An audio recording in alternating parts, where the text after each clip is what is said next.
ምኒልክ ብቻቸውን የቆሙበት አድዋ 00 በፊት የነበረው አይገባኝም ነበር። ብቻቸውን ነበር የቆሙት። ምኒልክን አከብራቸዋለሁ። ለምኒልክ ያለኝ ክብር አይቀንስም። ግን ብቻቸውን ከቆሙበት አድዋ 00 ታሪኩ መሀል ላይ ሲመጣ የሁሉም ኢትዮጵያ ታሪክ ሲመጣ ለቴዲ አፍሮ ዳር ሆነ። አድዋ 00 ዳር ሆነለት ለሱ። አያሳዝንም? ኢዮቤሉ ቤተመንግስት ገብተህ ጎብኝ፣ ብሔረሰብ አይጠይቅም። ወዳጅነት አንድነት እንጦጦ ፓርክ ሂድ፣ ብሔረሰብ አይጠይቅም። ሀላላ ኬላ፣ ጨበራ ጮርጩራ፣ ጎርጎራ ሂድ፣ ብሔረሰብ አይጠይቅም። ታሪክን ለመጀመሪያ ጊዜ ታሪክን ያከበረ መንግስት ነው። በአድዋ ሙዚየም ሂድ፣ በጎንደር ነገስታት ግንብ ሂድ፣ በጀጎል ግንብ ሂድ፣ በጅማ አባጅፋር ቤተመንግስት ሂድ። በእያንዳንዱ ታሪክ ውስጥ አድዋ እንደዚህ ተከብሮ በኢትዮጵያ ታሪክ ውስጥ አያውቅም። ዳስ የሚያስጥል ነገር ምንድን ነው ብዬ አሰብኩ።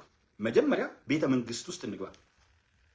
ቤተ መንግስቱ እስከማውቀው ድረስ በታሪክም እንዳነበብኩት በአይኔም እንዳየሁት ቤተ መንግስቱ ሰዎች ሙክት እየጎተቱ ጭሰኞች ሙክት እየጎተቱ ቅቤ ማር እያመጡ ያመጡትን ነገር ተቀበሉኝ ብለው ሰግደው ጎንበስ ብለው ሙክት ማር ቅቤ ለበዓል ዶሮ እንቁላሉን አምጥተው ማምጣትና መስጠት ብቻ አይደለም። በአንድ በኩል ትቀበሉላላችሁ ወይ የመጨረሻ የፈረጠመ ነገር አምጥተው የከሳ ነው ያመጣ ነው ይቅርታ ብለው የሚጠይቁበትና መብራት ይዘው መቅረዝ ይዘው እራት የሚያበሉበት ነበር ቤተ መንግስቱ።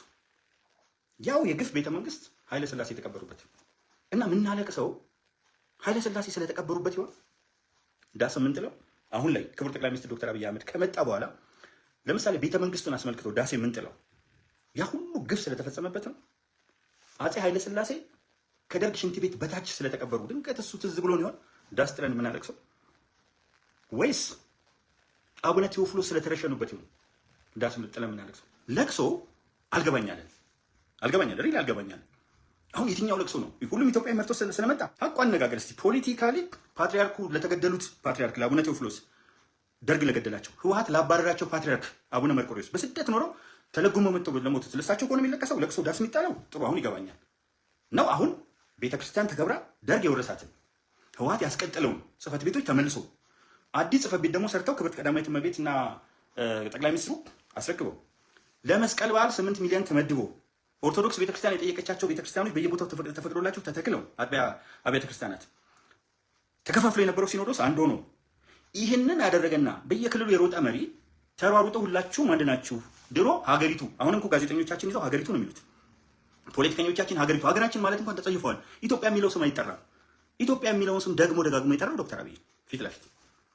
ስለዚህ ኢትዮጵያ የሚባለው ስም ሀገሪቱ ምናምን ክልሎች ከሚጠሩበት ኢትዮጵያ ስለተባለ ከሆነ የሚያስለቅሰው ማልቀስ ነው፣ መነፋረቅ ነው። እንኩት ደረት ምቱ ዳስ ጣሉ። እኛ አንጥልም። እኛ ብሔር ብሔረሰቦች ሁሉም የሰሯት ሀገር ናት። ዘፈነ ተብሎ እኮ ነው አርቲስት ኤቢሳ አዱኛ ከመኪና በኋላ ከነ ህይወቱ ተጎትቶ የሞተው። ከፍ ያለው እኮ ኦነግነ ተብሎ ተጠረጠረ ተብሎ ነው 2 እግሩ ተቆርጦ ይሄው ስሎታ ያለው። ተቃውማችሁ ተብለው እኮ ነው ትልልቅ አመራሮች ብዙ ነገር የሆኑት ያለምንም ማስረጃ ያለምንም መረጃ። ምናልባት የሚያስለቅሳችሁ ይሆን እንግዲህ ፖለቲካሊ ከመጣ ኢኮኖሚካሊ ከመጣን ሃይድሮ ኤሌክትሪክ ፓወር በአፍሪካ አንደኛ፣ በሳይንስ ሙዚየም ከአፍሪካ አንደኛ፣ የማዕድን ፍለጋው እጅግ በጣም የሚገርም፣ የኮንስትራክሽን እድገቱ ተዘረዝርልህ አሉልም። በረሃብ ኦክስፎርድ ዲክሽነሪ ላይ እደጋግምልሃለሁ። ኦክስፎርድ ዲክሽነሪ ላይ በረሃብ ምን ተብሏል? ፋሚን ይባልና ኤግዛምፕል ኢትዮጵያ በረሃብ እንዲህ ከምትባልበት በስንዴ ሁለተኛው ሀገር ግብጽ ናት። አንደኛ እኛ ነን ኢትዮጵያውያን ነን። አንደኛ 3 እጥፍ ግብጽ ናት አድገን። ከምን ተነስቶ? ከረሃብ። ብሔራዊ ባንክ ፋይናንስ ነው 900 ቢሊዮን ብር ዕዳ ነበረበት አልኩህ። 900 ቢሊዮን ብር ዕዳውን ወደ ራሱ ወስዶ እኮ ነው። ዕዳውን እንዳለ ትቶ አይደለም፣ ዕዳውን ወደ ራሱ ወስዶ ወደ 10 ትሪሊዮን ያስቀመጠ ነው ማለት ብሔራዊ ባንክ ውስጥ ምን አድርገህ ከ1 ቢሊዮን ዶላር በታች የነበረው የውጭ ንግድ ከ10 ቢሊዮን ዶላር በላይ አደረገ ነው ማለት። አፍሪካውያን ለመሰብሰብ የሚጠየፉባትን ከተማ 150 ዓለም አቀፍ ጉባኤ፣ አሁን ደግሞ ግራንድ ፕሪ ውድድር ሰሞኑን ተካሄደ ነው ማለት። መጥተው ተገረሙ።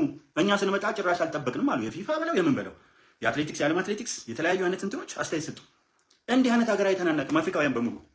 ፓርላማው ጽፍ እኔ ስመጣ ኢትዮጵያ እንዲያን ስመጣ አዲስ ነው የአፍሪካ ፓርላማ ይጻፍ። ለምንድን ነው እንደ ኢትዮጵያ ማናድገው? እሺ ሌላ ነገር ልንገራችሁ። ሶስት መሰረታዊ ዳታዎች። በስንዴ ምርት የተባበሩት መንግስታት ድርጅት ኢትዮጵያን አንደኛ ነች ብሎ ሸለማት።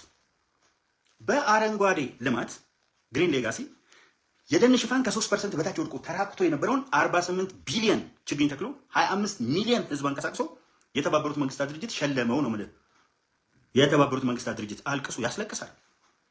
ጫካ ደን ሲለብስ ሀገሩ ያስለቅሳል። በረሃ የለመደ የተራቆተ ደን የለመደ ያለቅሳል። ረሃብ የለመደ ስንዴ ሲያይ ያለቅሳል። ከካናዳ ከምናምን መምጣት ነበረበት በእርዳታ። ሶስተኛ የቅርብ ዳታ ልስጥ። አይኤምኤፍ ኢንተርናሽናል ሞኔታሪ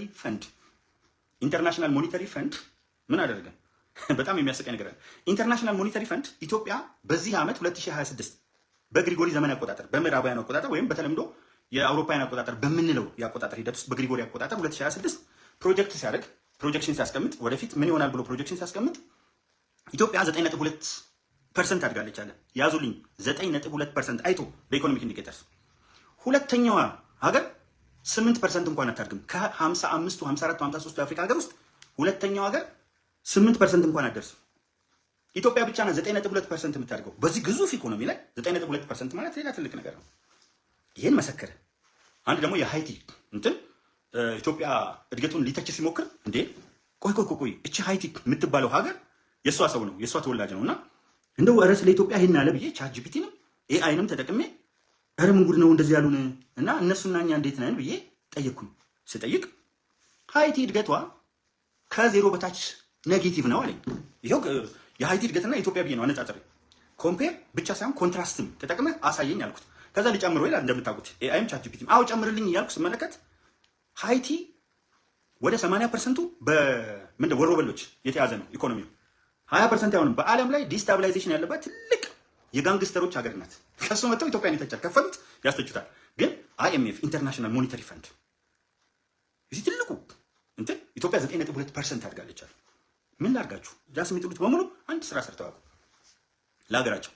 ብራቸውን ምን ውስጥ እንደሚከቱት አላውቅም። በሚሊዮን እኮ ነው የሚበሉት፣ በሚሊዮኖች ነው የሚበሉት ህወሓቶች እና አጫፋሪዎቻቸው በቢሊዮን። ይሄ መንግስት መጣና የሚሰርቁትን እየጎተተ ሲከታቸው ያስለቅሳል፣ በደንብ ያስለቅሳል። እኔ እኮ የሚገርመኝ አዲስ አበባ ብቻ ነው ወይ? አንዳንዶቹ ልክ ይመጡና ኮሜንት ላይ መቼም ይሄ ጽሁፋቸው ራሱ ያስቃል። አዲስ አበባ ብቻ ነው ወይ የሚያድገው? ለአንተ የሚታይ አዲስ አበባ ብቻ ነው ወይ? 68 ከተማ ስማርት ሲቲ። ከዛ መጡና ብልጭልጭ አለ። ብልጭልጭ ጨለማ አለመሆኑ በብርሃን መንቦግቦጉ ብልጭልጭ አይሆንም። ኤሌክትሪክ ብልጭልጭ ሆኖ አያውቅም። ትምህርት ቤት ብልጭልጭ ሆኖ አያውቅም። ጤና ጣቢያ፣ የፖሊስ ተቋማት፣ ኤሊት ሰራዊት ብልጭልጭ ሆኖ አያውቅም። የሀገር ሉዓላዊነት ብልጭልጭ አይደለም። የሀገር ብሔራዊ ክብር ብልጭልጭ አይደለም። እና የሚያስቀኝ በቃ ይዟቸውና ከዛ ሰው በጥላቻ ስለተሞላ ብልጭልጭ ሲሉት ብልጭልጭ ይላል። 1000 የመማሪያ ክፍል ብልጭልጭ ነው ወይ አዲስ አበባ ውስጥ ብቻ? አንዳንዶቹ ደግሞ ምን አሉ? ከህዝብ ሰብስበው ነው የሰሩት። የትኛውም ሀገር እኮ ጃፓንም ከህዝብ ሰብስቦ ነው፣ አሜሪካም ከህዝብ ሰብስቦ ነው። ታዲያ ከዝንጀሮ የሰብስብልህ? ተመልከቱ፣ ተራ የሆኑ አመለካከቶች ከህዝብ ሰብስበው እኮ ነው የሰሩት። ከህዝብ ሰብስበው በሉት ነው የምልህ። እና ዜብ መስፍን እነ ምግበይ እነ ስዩም መስፍን እና በፀሐዬ ሜቴኮች እንክት አድርገው በሉን ነው የምልህ። አራቁተው 900 ቢሊዮን ብር ዕዳ ትተውለት አለፉ ነው የምልህ። እነዚህ ደግሞ ከህዝብ ሰብስበው ጭንቅላት ስላላቸው ለህዝብ ሰሩ።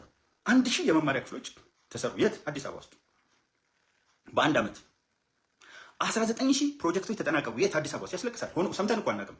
19000 ቤት አይደለም ፕሮጀክት 19000 ቤት ያስለቅሳል። እነ አዜብ መስፍን እነ ምግበይ እነ ምናምን ተከፋፍለው የበሉት በቢሊዮኖች። የህዳሴውን ግድብ ለመስራት ከህዳሴው ግድብ በላይ በልተዋል። አዜብ መስፍን ብቻ የበላቸው የታወቀው ዩጋንዳ ውስጥ $4 ቢሊዮን ነው። የጠላትነቷ ዩጋንዳ ነው ኢንቨስት ያደረገችው $4 ቢሊዮን። ኦልሞስት አንድ የህዳሴ ግድብ ብቻዋን የበላችው ብቻዋን አንድ የህዳሴ ግድብ ውጣለች። የቀድሞ ጠቅላይ ሚኒስትር መለስ ዜናዊ ሚስት። ይሄ መንግስት ግን ከዜሮ ተነስቶ ጨረሰው። ባዶ ካዝና ዜሮ እኮ ቢሆን ጥሩ። ከኔጌቲቭ 900 ቢሊዮን። እቺ ውሸት ከሆነች ብሔራዊ ባንክ ሄዶ ማረጋገጥ ነው። አንድም የኢኮኖሚ ዕዳ ፋይናንሻል ዕዳ ኢኮኖሚክ ክራይሲስ ነው አንድም። ሁለተኛ የሚፋተጉ ሆነ ተብሎ ኢትዮጵያን አብረን እንዳንኖር በጠላትነት የቅኝ ግዛት አይነት ኦሮሞ ከአማራው፣ አማራው ከትግራዋዩ፣ ትግራዋዩ ከአማራውና ከኦሮሞ እንዳይኖር በሚገባ የተሰራውን ነው የሰጠነው። ሌባ አመራሮች ነው የሰጠነው። እንግዲህ አዜብ መስፍን ጥሩ ምሳሌ ናት። ምግበይ ጥሩ ምሳሌ ነው። ሌላ ቦታ ሳትሄዱ ሜቴኮ ጥሩ ምሳሌዎች ናቸው። ያቺ ቢጫ ሄሊኮፕተር ናት ነገር ያመጣችው ሌባ መያዝ ስትጀምር። ስለዚህ ያስረከብነው የፖለቲካዊ ምስቅልቅል ያለበት ህወሓት ክቡር ጠቅላይ ሚኒስትሩን እንዳይሰራ በደህንነቱ እንዲውጥር አድርጎ። የምን ደህንነት ነበር? ከላይ እስከታች የህወሓት ደህንነት። መከላከያው በምን ጀነራሎች የተሞላ ነበር? ተቆጥሯል። ጠቅላይ ሚኒስትሩ በሪፖርት አቅርቦታል። በአንድ አካባቢ አጋዚ የሚባለው ስላልተደራጀ ሰላሙ ላይ ጥያቄ ነበር። ደህንነቱ አልተደራጀም ነበር። የህወሓት መዋቅር ነበር። በአዲስ ደህንነት መተካት ነበረበት። ያ የሽግግር ወቅት ከፍተኛ ቻሌንጅ ነበረበት። ህወሓት ተመልሳ ለመምጣት አንዴ ያጣችውን ቆጭቷቸው ለመመለስ የነበሩበት ያኔ ምስቅልቅሉ ይወጣ ነበር። እኛ ራሳችን እነዚህ ሰዎች ታሪክን በቃ የሚጥሉ አይነት ግን እኔ እውነት ለመናገር ለሙታን ክብር መስጠት ትልቅ ነው። ታሪክ ሰርተው ላለፉ ሙታን ግን እጅግ በርካታ ታሪክ እየሰራ ያለው ህያውን ግን ካላመሰገናችሁ መቼም ሰው ሲሞት የህይወት ታሪኩ ላይ የውሸት ታሪክ ይነበባል። ክቡር ጠቅላይ ሚኒስትር ዶክተር አብይ አህመድ እኮ እንትኑ አይደለም የጻፈው የህይወት ታሪኩን መሬት ላይ ጻፈ።